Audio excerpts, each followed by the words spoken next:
and I'm back to uh, taking the session. Uh, you know, we are doing a course which involves reading a text. So, while we are understanding Islam, we are understanding it through a text, which is what we will do.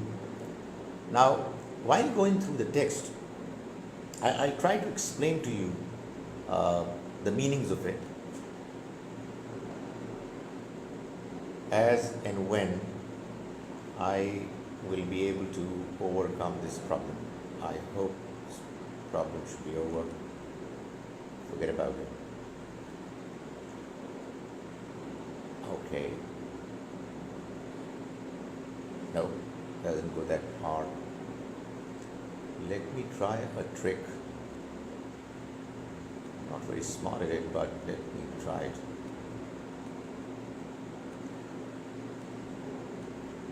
Is it helping? Is it helping? Yeah, it's getting smaller and smaller in volume, but no. What I'm unable to do is to flip through the pages. Now, can it be done like that? No, it's not possible. Can any of you help me in getting over the pages? There is a difficulty that I'm finding in. Okay, this might be of help. That's brilliant. That is brilliant. So, no, but the page is still not in my control. Right. If I read from the hard copy that I have with me, do you have all text with you? Do you have the text with you? Simon?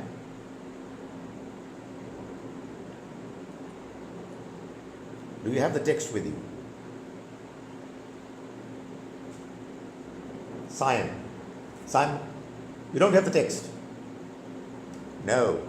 All right. So here is a technical problem at hand. Yeah, Simon, you don't have the text with you. No. And you, right. You know, I have a serious problem of how to flip through the pages. So I think I'll give it a try for a while and then see how this bottom part of my page disappears. At the moment, I am clueless. But I'm not going to waste a lot of time. I think if we are not able to do anything about the text, flipping it, I'll just read from the text that I have with me. I think let's try it like that. Okay. What I'm doing, obviously, this is the second best solution. Please bear with me, and as and when we understand the technicalities of it, we'll be able to do it better. Right now, no, got no controls over it. Oh yeah, there you are. Alhamdulillah, alhamdulillah, alhamdulillah. So the trick is to keep trying. Keep trying. Oh God, that's not a good sight. So, all right, it responds finally. I hope you can see these pages and you can see the reason I'm excited.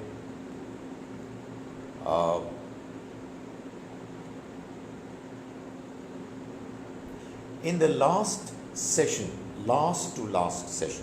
in the last session, Farhan Saab was there with you, and he asked you a few questions, and he asked you how the course was going, and he showed you a clip.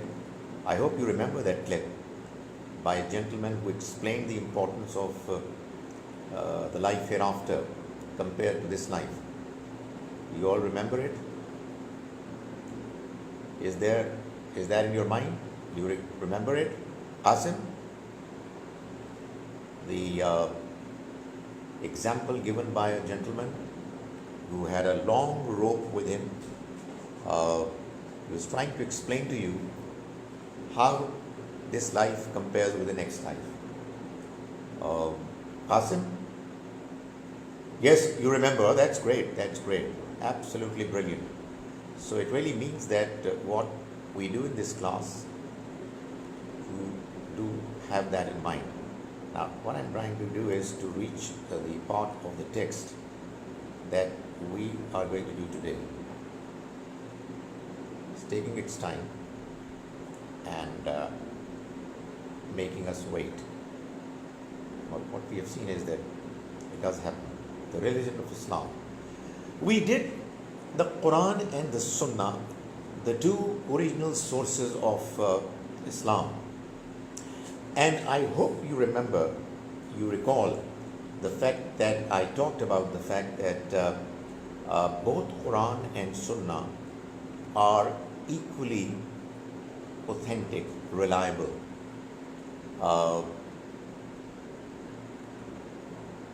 Is that clear in your minds?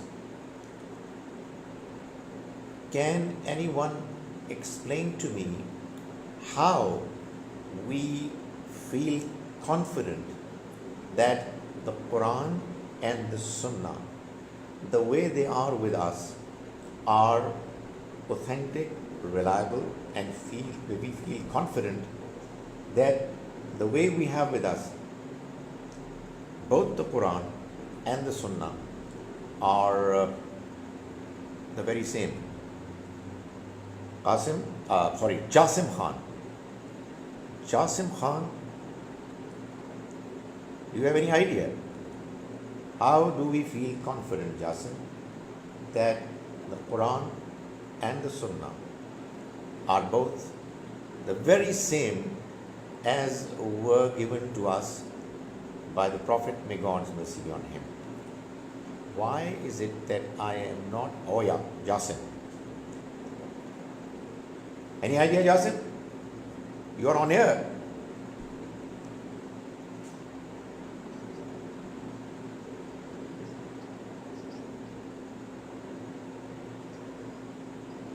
Right.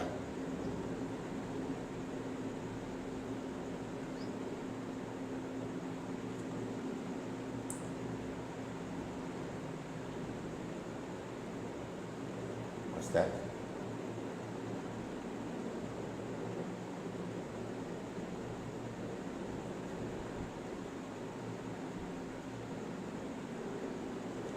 What's going on?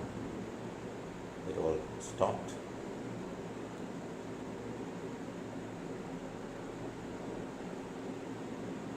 Launch.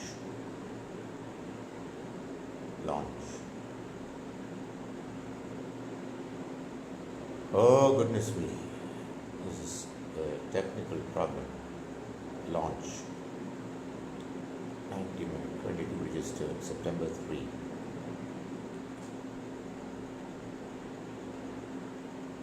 It's not happening.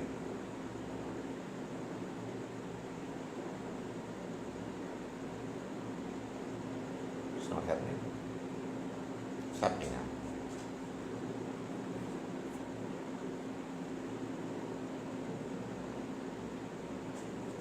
Right, allow speaker access.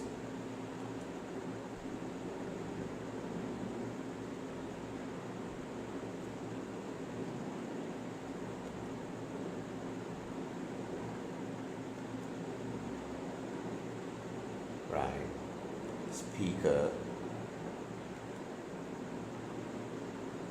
camera off. Camera should be on. Yeah, the camera is on. All right. Fine, Jasim, what we have with us is all consistent, and the consistency is there because there are two criteria, remember? The criterion of unanimity, ijma, and the criterion of uninterrupted continuity, tawatur. The first generation of Muslims all agreed to the Quran being one, the same very text, no disputes whatsoever. And the first generation of Muslims, they were all in agreement that the Sunnah practices were the same as agreed by all. This agreement, called unanimity, ijma, then came down got transmitted in a way that there was uninterrupted continuity.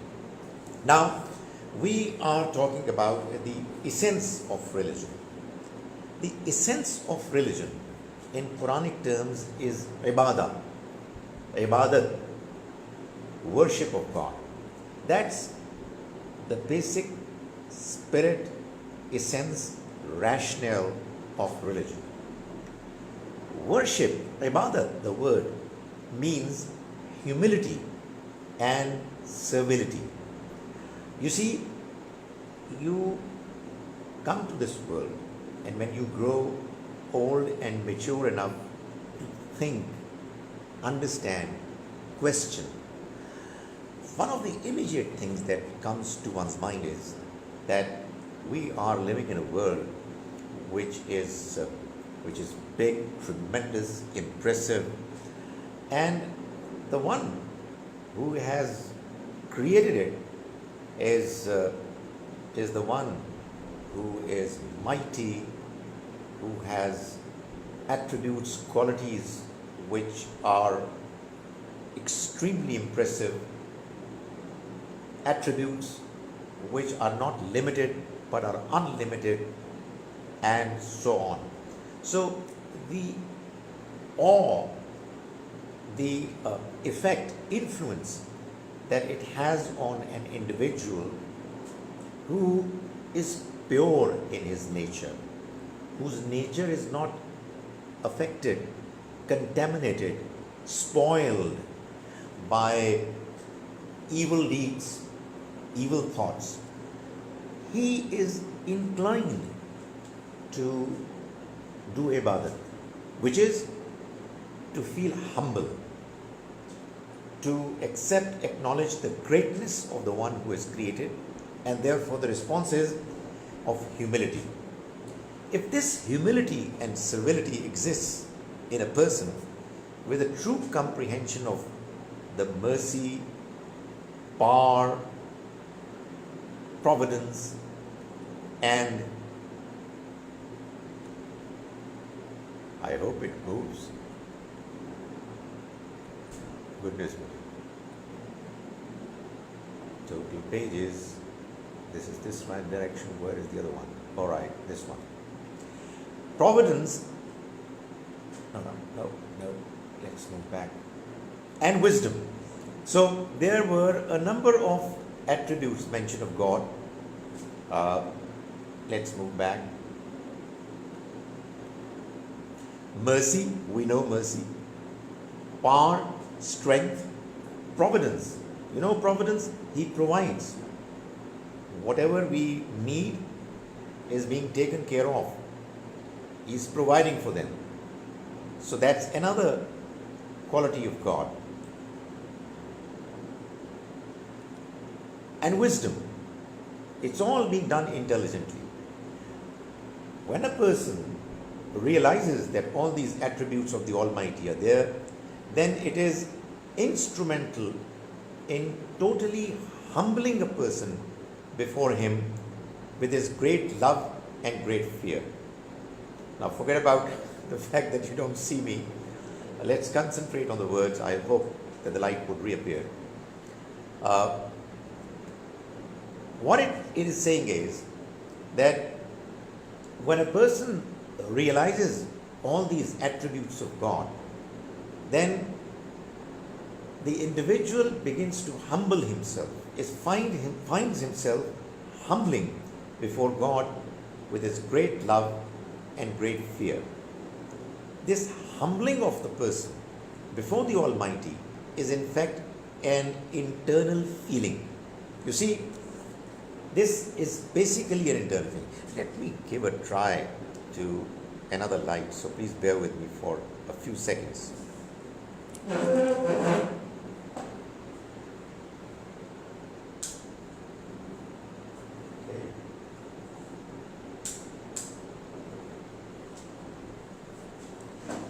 not brilliant. In fact, it's problematic, but probably maybe a little better.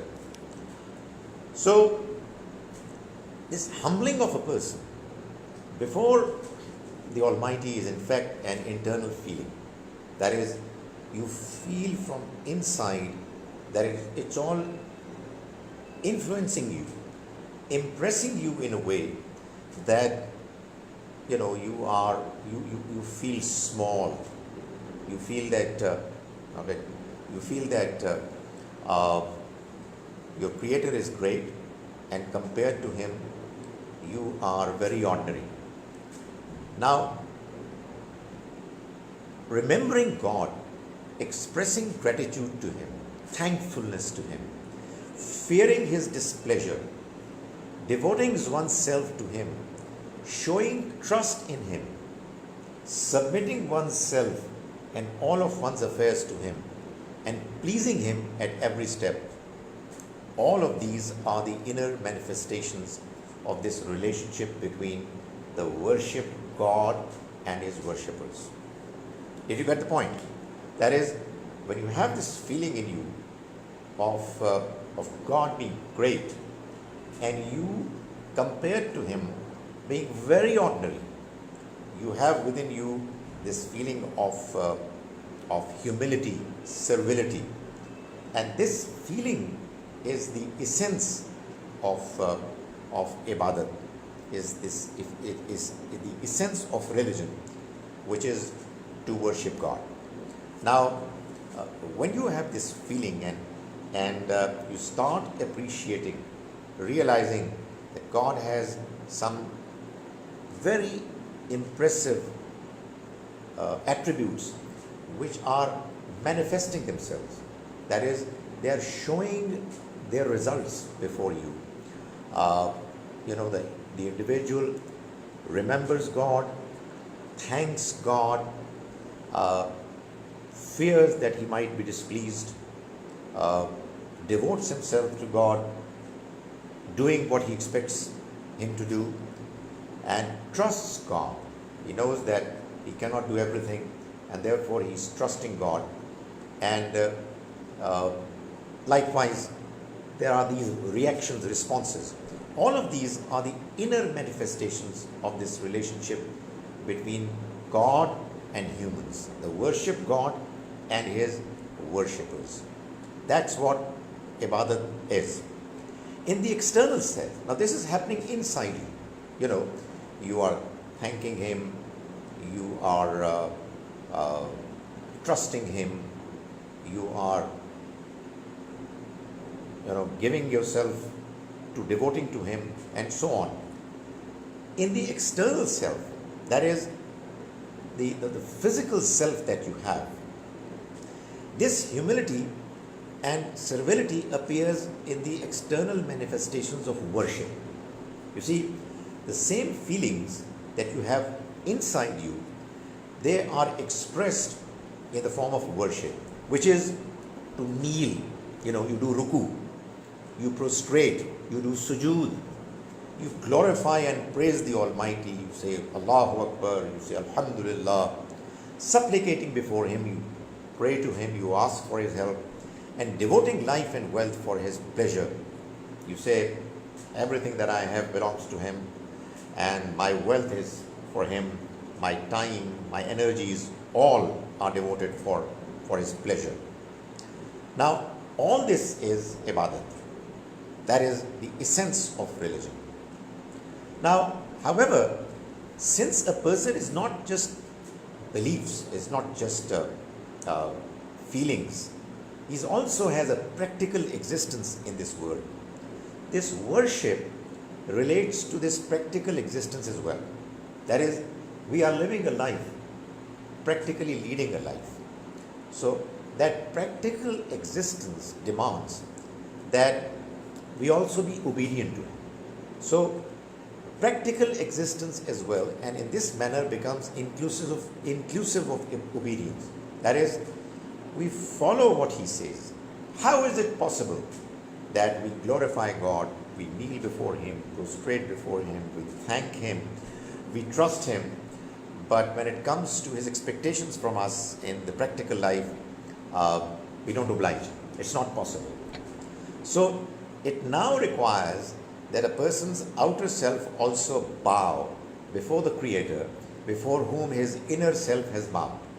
That is, the inner feelings of gratitude, of trust, of devoting oneself, etc., and most significantly, that of serving, civility, and humility, they all then lead the individual to follow the Almighty's expectations in one's practical life as well, which really means that whatever He has required from us in our day-to-day life, in the manner we deal with others, the manner we behave, etc., if we know about what He has expected from us, we will certainly do that as well.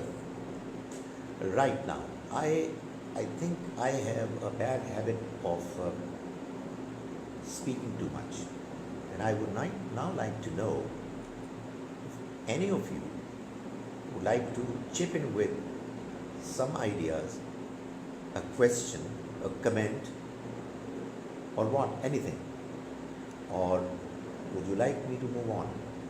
I would not like that to happen actually. We have read what ibadat is. I don't claim that we've talked about it extensively, but anything. No, we don't. Right, okay.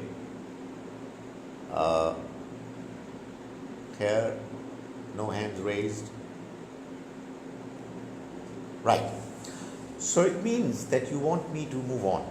Right. The next item is definition of religion. Let's go for it. What is religion? What is deen? Now, when worship, ibadat that we've already talked about, in order to fulfill the rights of the relationship between a servant and his Lord, prescribes metaphysical and ethical basis, determines rituals, and stipulates limits, then in the terminology of the Quran, this is called religion, deen. That is, you see, we are here to worship God. We are here to glorify Him, to thank Him, to trust Him, etc. That's fine. And in order for us to be able to do it, our own physical existence responds accordingly. We kneel, we prostrate, etc. However, how should we do it? Why should we do it? What are the limits? Now, all these questions need to be answered. That is, there are certain questions that have got to do with the metaphysical world, the world that lies beyond our perception, our comprehension. We can't see it.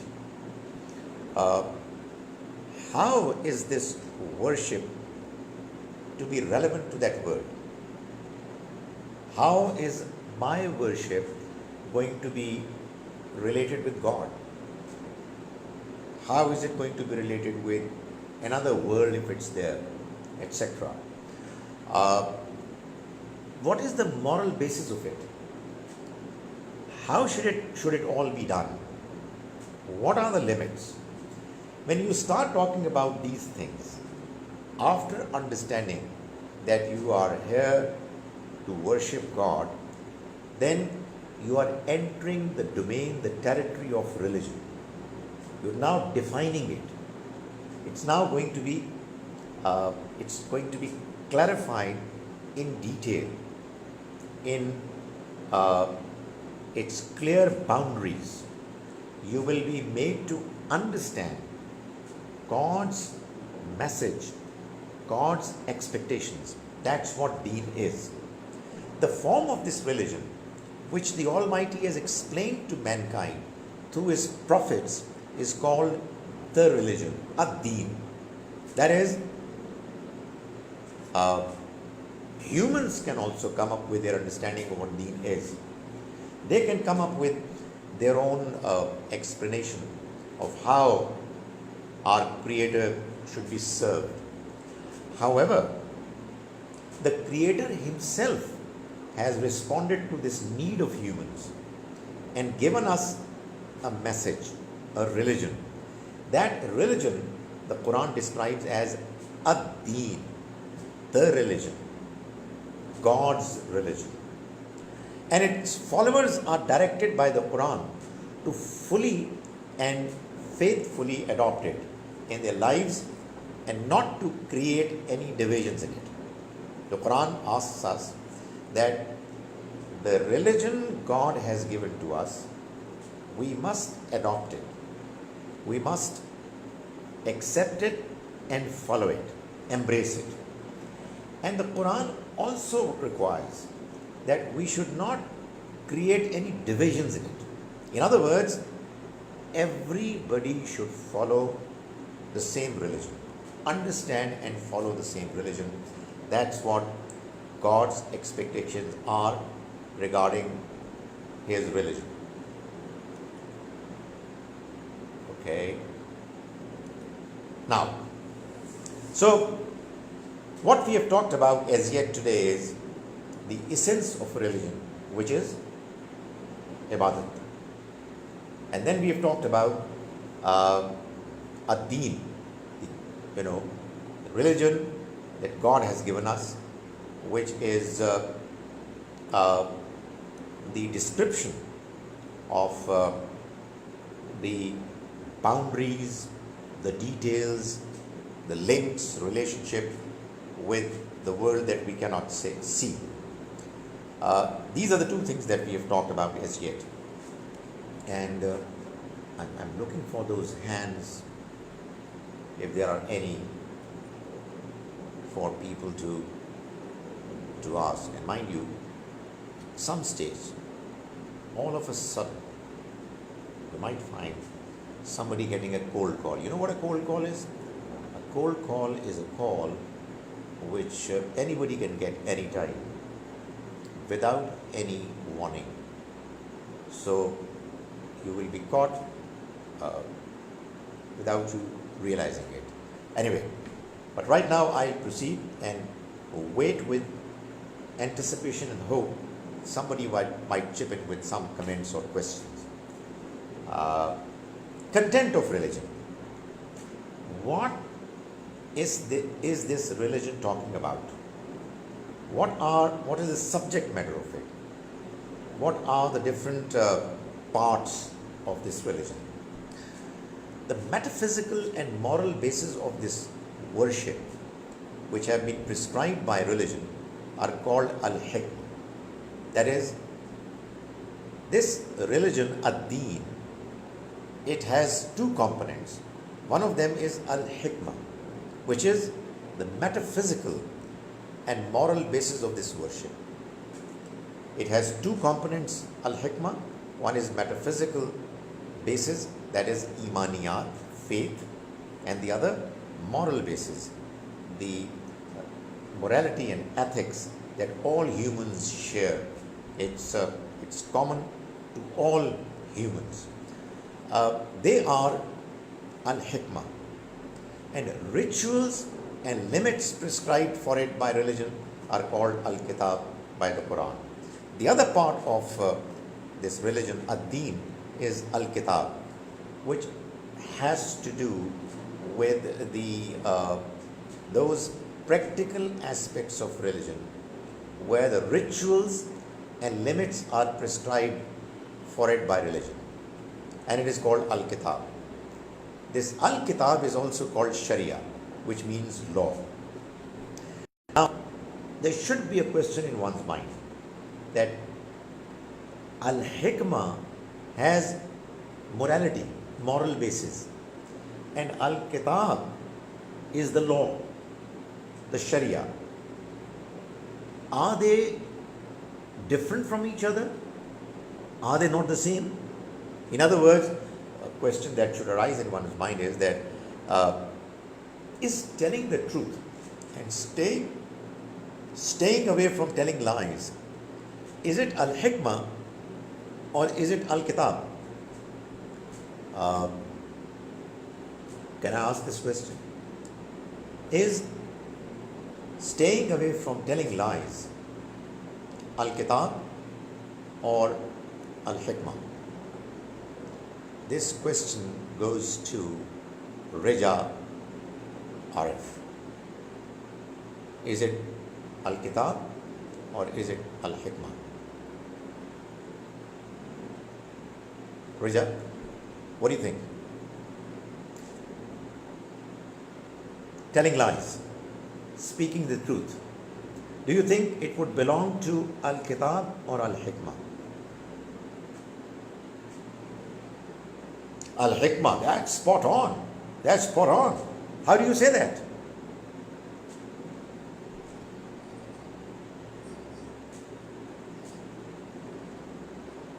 Brilliant. Excellent. Excellent. That is, all humans agree that telling lies is bad.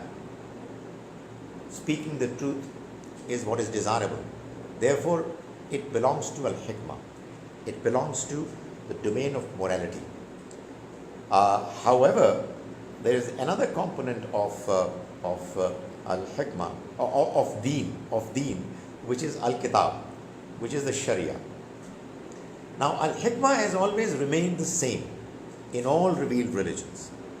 As Rija rightly pointed out, that speaking the truth is common to all. So, it has always been the same. Morality never changes.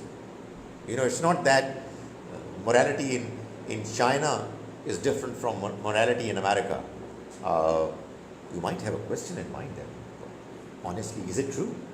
Because quite often we see that people in China are doing things which are very different from what people in America are doing, and obviously in our subcontinent what's happening is very different.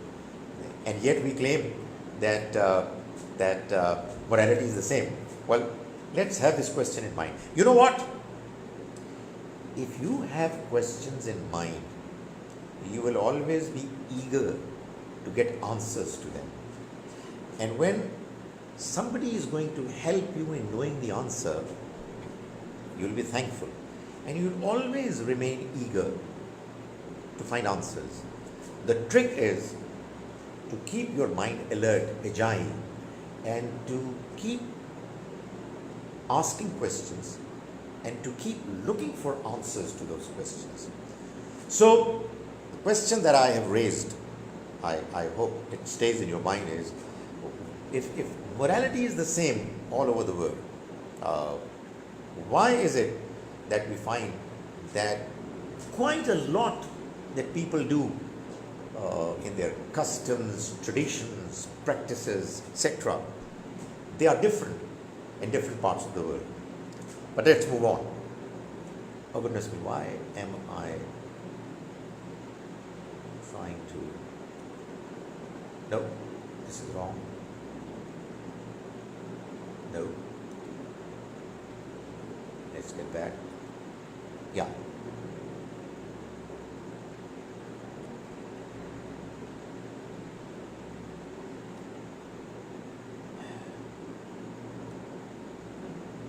No, no.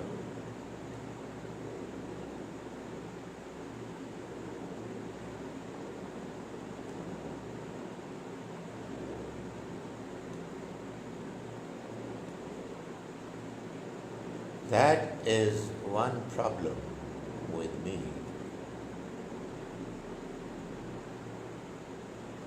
Right. Okay.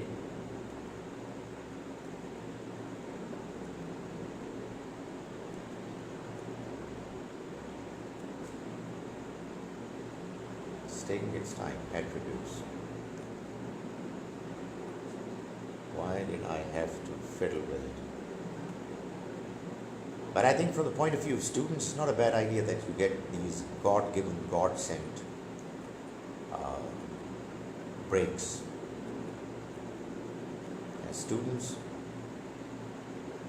we've always been looking for breaks. longer the breaks, the happier the students. Am I right? I think this is the most popular statement that I've made today.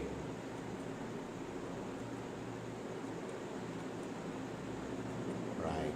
Very close to where we were. I'm not too sure why it happened.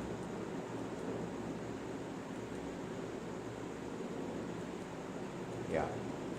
There you are. There you are. There you are.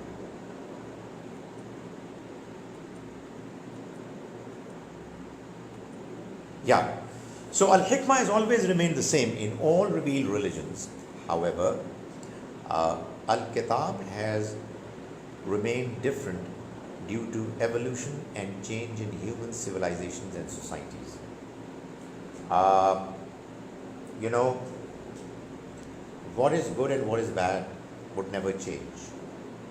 However, when God is going to answer certain tricky questions, questions which we humans cannot answer on our own, then sometimes God will answer them differently for different periods, eras in human civilization.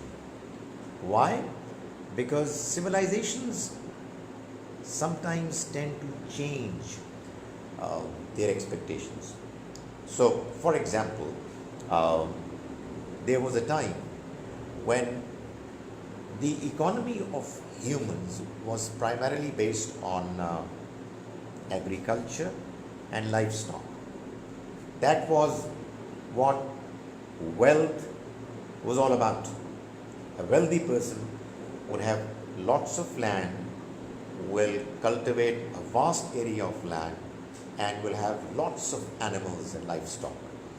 And therefore, the Almighty's expectations with regard to how much sacrifice an individual should make were primarily in the domain of animal sacrifice. But then it so happened that the economy evolved, changed, and we had new forms of production that emerged, and therefore the Sharia had to be a bit different.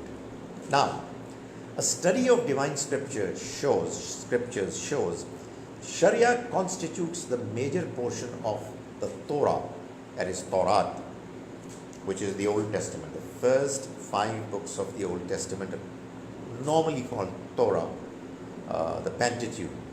And Hikmah generally constitutes the Injil, the Gospel, the New Testament, the first 4 books of the New Testament. The Psalms are hymns which glorify the Almighty and are a forerunner to the Hikmah of the Injil. I'm getting a little stirred with this light, so let me put it off.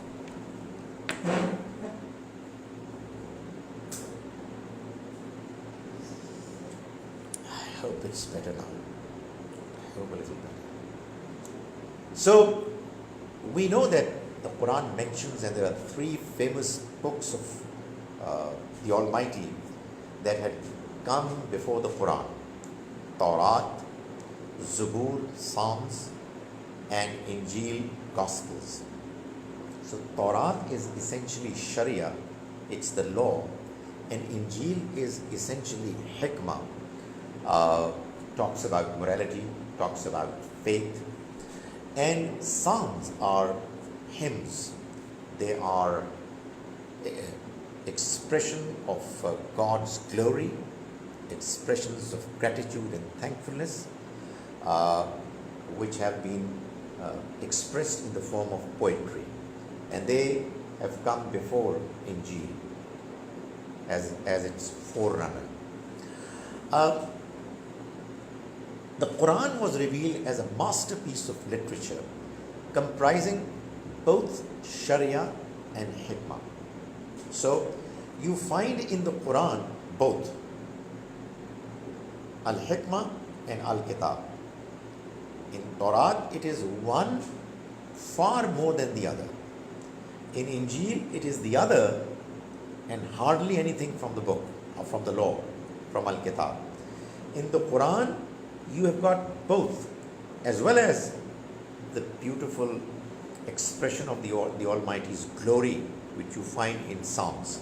So the Quran was revealed as a masterpiece of religion, or of literature, comprising both Sharia and Hikmah, giving warning to those who evade it and glad tidings to those who follow it. That is, the Quran gives good news to people who are good, who are behaving well, and it warns those who are behaving improperly, who are staying away from accepting God's message, and that is what the Quran is doing. Al-Hikmah basically comprises of the following two topics. That's what Al-Hikmah is all about: faith and morality. I mentioned before, it's faith, what we call imaniyat, and morality, which is ethical principles, like we talked about, speaking the truth and staying away from telling lies. That's what Al-Hikmah is all about. However, apart from Al-Hikmah, we also have Al-Kitab. Now,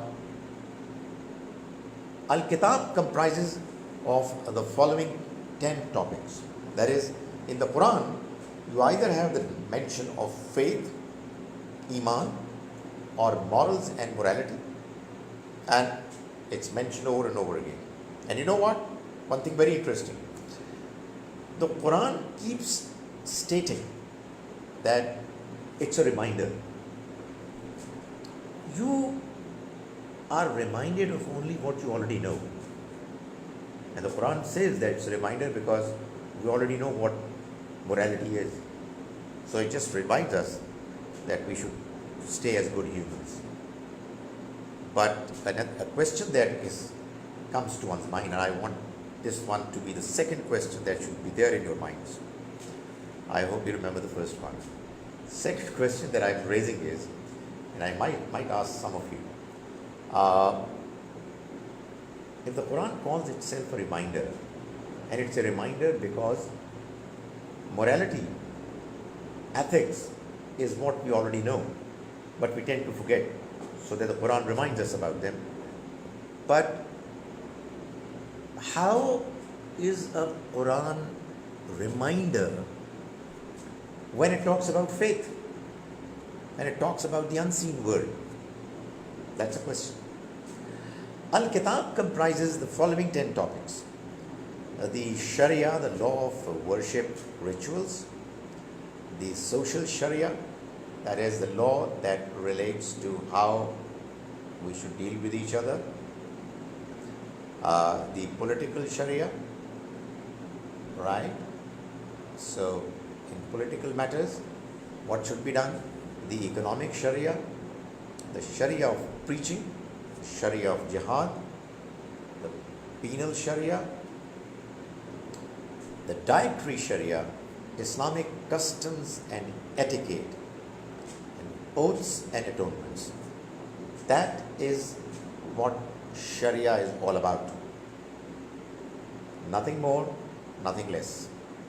This is all as far as the content of religion is concerned. So, you see, it may sound a little difficult, but the good thing is that we have right in front of us, in a summarized form, the entire religion. You see, entire religion is comprised of Al-Hikmah and Al-Kitab. Al-Hikmah are morals, principles, and beliefs, metaphysical realities. And Al-Kitab is the Sharia, the law. Now that Sharia, that law, as has been described in the Quran and Sunnah, is comprised of 10 components, which, at least the titles of which, we've already seen. Now, we will talk about prophets and messengers, but before that, now comes the time when I must have at least 2 questions, if not one. which is the first question. And you know, cold call, I've already told you that there is this cold call also which can be there. So I'm opening the mics of all of you. Anyone wants to come up with a question? Qasim Siddiq, his mic doesn't open. Jasim Khan's mic opens. Anybody? Raja Arif?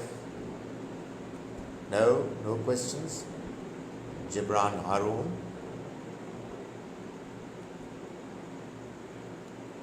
Right. I'll get better and better, I can tell you, inshallah, in this technology. Right now, I am not completely aware of how it operates. So I'm assuming two things. One is that you're listening to me. If that is not happening, then it's disastrous. And the other is that you are understanding what I'm saying, right? So let's move on then. Let us move on. And let's do this last topic for today, which is prophets and messengers. The envoys of God who have brought this religion are called prophets. The representatives of God who come to this world bringing God's religion to people, they are the ones who are called prophets. A study of the Quran shows that besides being assigned the position of prophethood, nubuwwah, some of them were also assigned the position of messengerhood, risala. Get the point? That is, anybody who is selected by God to become his representative, and through him his message gets transmitted to, gets put across to the people, all such humans are called prophets. But from amongst the prophets, there are some who are messengers as well. So, prophet, normally the word is in Arabic, in the Quran, is Nabi or Anbiya, the plural, and we normally translate it in English with words prophet or prophets. And Rasul, the plural of which is Rusul. We translate the word as messenger or messengers. Prophethood means that a person, after receiving divine revelation, teaches the truth to his addressees, to the people whom he reaches out, and gives glad tidings of a good fate in the hereafter.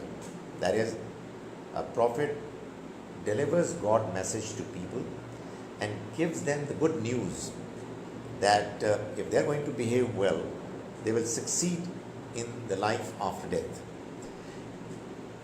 and gives glad tidings of a good fate in the hereafter to those who accept the truth, and warns those among them who reject it that an evil fate awaits them. That is, these prophets give good news to good people and warns some others who are bad, who are evil in their ways, of serious consequences in the next life. Glad tidings, giving glad tidings is called basharat, and giving warnings is called inzar. So they do bashara and they do inzar. Inzar and tabshir. Give good news, tabshir, and warning is inzar. Messengerhood means that a prophet is assigned to his people such that he decides their fate through divine sanction, so that if they reject him, he practically enforces the supremacy of the truth upon them by implementing on them God's judgment in this very world. Uh, so here is a bit of a difference between prophets Nabi and messengers Rasul. Messengers are a subset of prophets. All humans selected by God to deliver His message are called prophets. From within the prophets, there are some who are messengers, who are Rasul. Now, messengerhood means that a prophet is assigned to his people. He goes to his nation such that he decides their fate. He goes to them with a clear mandate that their fate is going to be decided in this very life through divine sanction, so that if they reject him, he practically enforces the supremacy of the truth upon them by implementing on them God's judgment in this very world. That is, not in the case of all prophets, but only in the case of Rasuls, prophets who are messengers also. It so happens that when they come to a certain nation, their own nation, they declare from the very first day that if his nation would accept him and follow his message, they will be successful not only in the next life, but in this life as well. But if they are going to reject him, then they are not only going to be punished in the next life, they shall be punished in this life as well. The way this established practice about messengerhood manifests itself is that the Almighty selects His messengers so that reward and punishment can be meted out in this world through them before the actual day of judgment. That is, all prophets, they warn that on the day of judgment, bad people are going to face with God's punishment.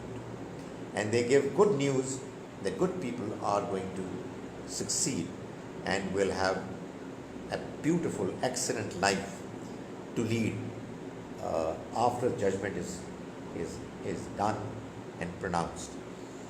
However, in the case of messengers Rasul, these prophets go a step further.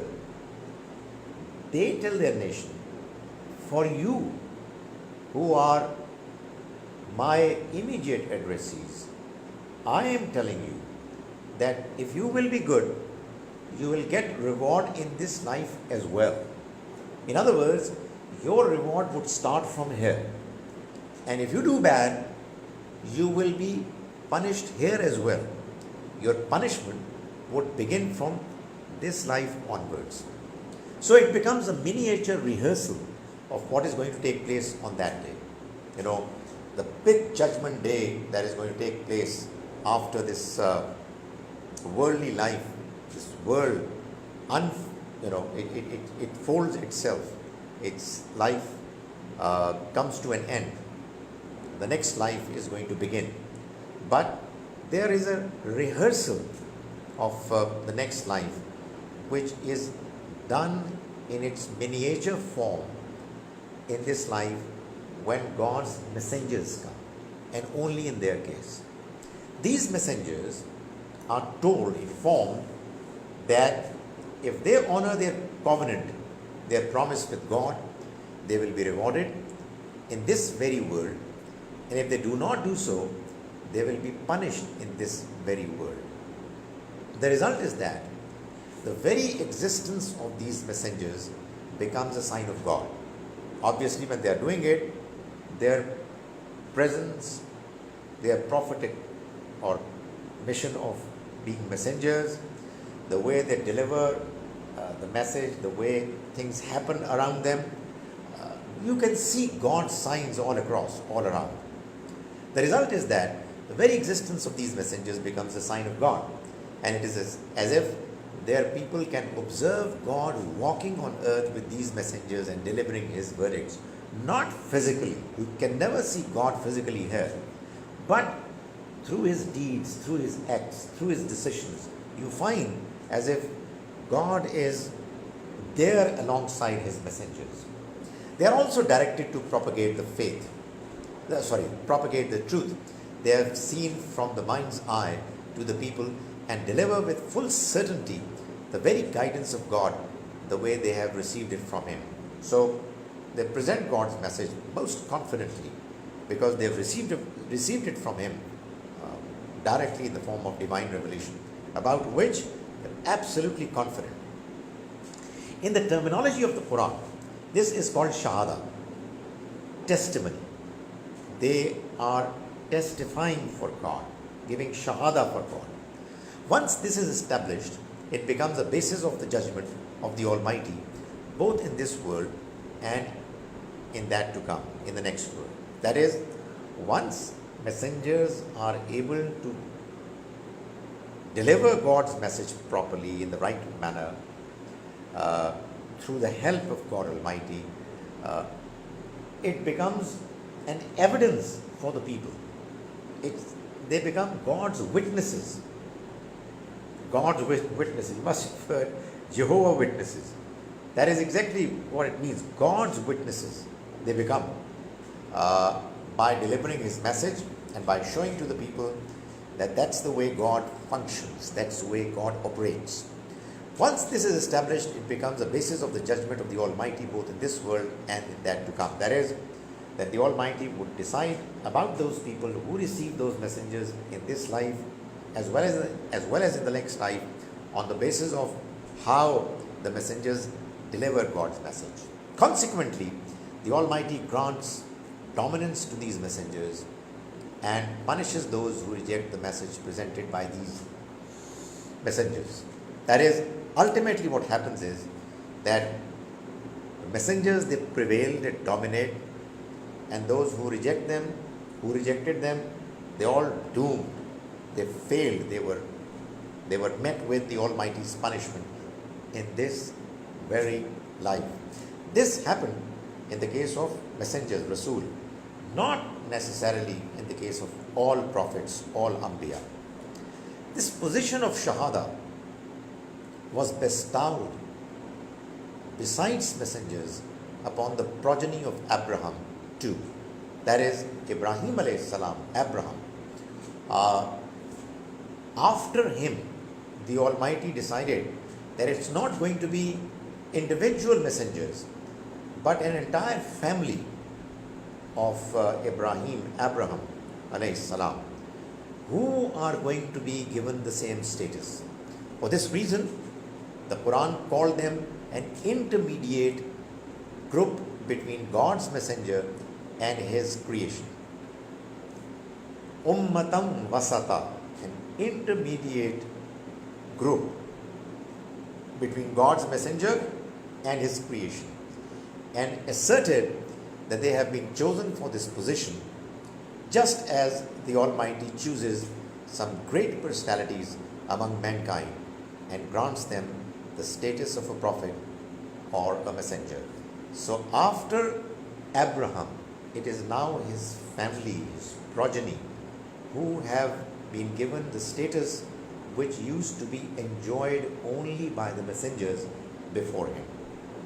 So this is the fourth segment that we have completed today.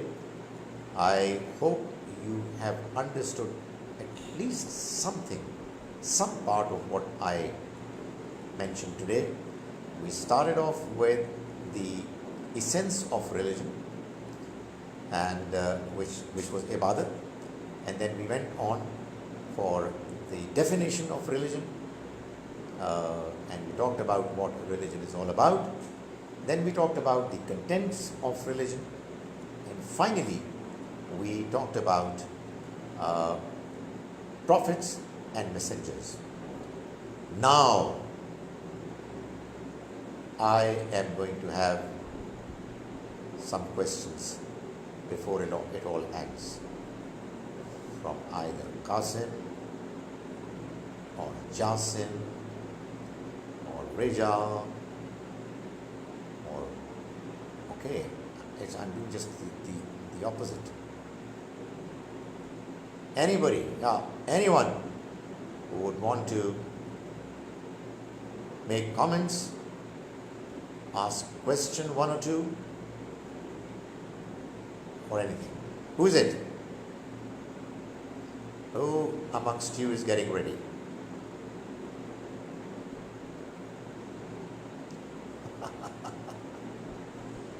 Somebody is getting prepared. No? No? Okay. Now, I do plan to do a few things other than reading the text. And we'll start doing a few exercises as well. And obviously, in order for us to learn this text, we also need to go through certain tests gradually.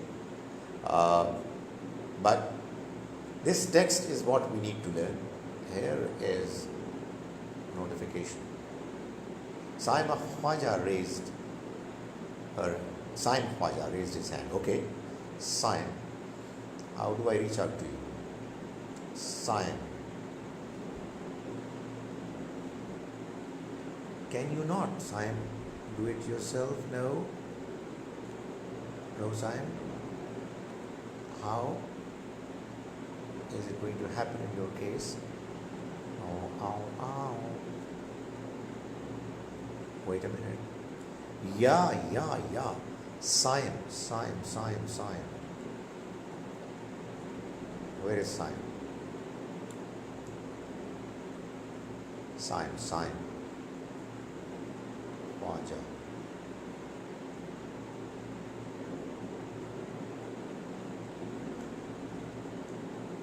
No. Yasin Khan. Qasim. Saim Khwaja, okay, you're the first one. Yes, missed you. Yes, Saim. What's your question?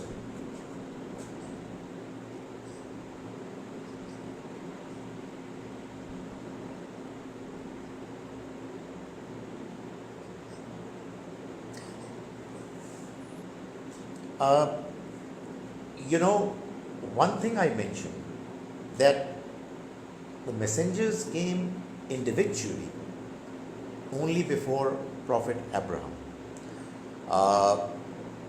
When was it decided? Well, it was decided by God from time to time for them to go to one particular locality, population, one society. Remember, in the earlier days, when we didn't used to have the kind of means of transportation, communication that we have today, the societies were isolated from each other. Even if they were distanced by a few miles or kilometers, they would take days to travel from one place to the other. So normally what would happen would be for one individual messenger to visit a certain locality, which would be his own. They would be picked by God. You say when? Well, if the question is when in their lives, well, it depends who the prophet, the messenger would be. Normally, it seems that they were picked at the age of 40, when they were 40. But the Almighty decided about them, well, right from the beginning, that such and such person is going to be a prophet, based on their merit, on their good nature, their good behavior. I'm not too sure whether it answers your question, but please ask me again if there's something left. Saim, is it okay? Right. So, no other notification? Right. Okay. So we will finish now, and we'll continue with our discussion next Sunday, inshallah. And I hope that we'll gradually be able to understand more and more how to operate this system and how to be able to use it more effectively. And I hope that you're going to be more actively engaged in the proceedings. Right now, what I'm trying to figure out is how to leave the class. Save YouTube, no, not at all. Sign out, okay. Sign out is right at the very end. Okay. Assalamu alaikum wa rahmatullahi wa barakatuh.